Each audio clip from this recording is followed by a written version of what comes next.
Hi guys, in today's video, thoughts of the day. Kailangan talaga meron kang value sa mundo at meron kang financial stability. Kasi bakit? Lahat na ngayon binibili. Bukod sa pagkain at needs, binibili na ngayon lahat. Pati pangangamusta ngayon ay binibili na. Bakit? In my personal experience, hindi ka kakamustahin kung walang naka-attach na reference number.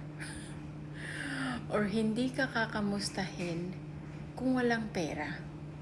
Or hindi ka kakamustahin kung walang makukuhang information, benefits, or kahit na anong needs sa kanilang end. Okay? Kung wala kang pakinabang sa kanila, hindi ka nila maaalala. Maaalala ka nila if may pakinabang ka at may ma-add up ka sa buhay nila. Pero ang pinakamalungkot sa napakaraming tao ngayon, hindi ka maaalalang kamustahin kung walang reference number.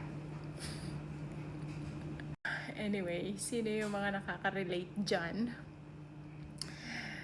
Ito pa nga walang friendship kung walang benefits. 'Di ba? Hindi lang yung friendship with benefits na kugod-kugod, no.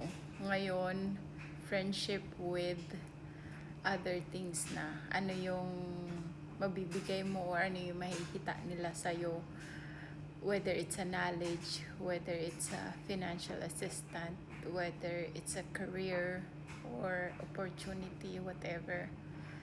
Ngayon talaga, gamitan na lang be. Yun lang, bye!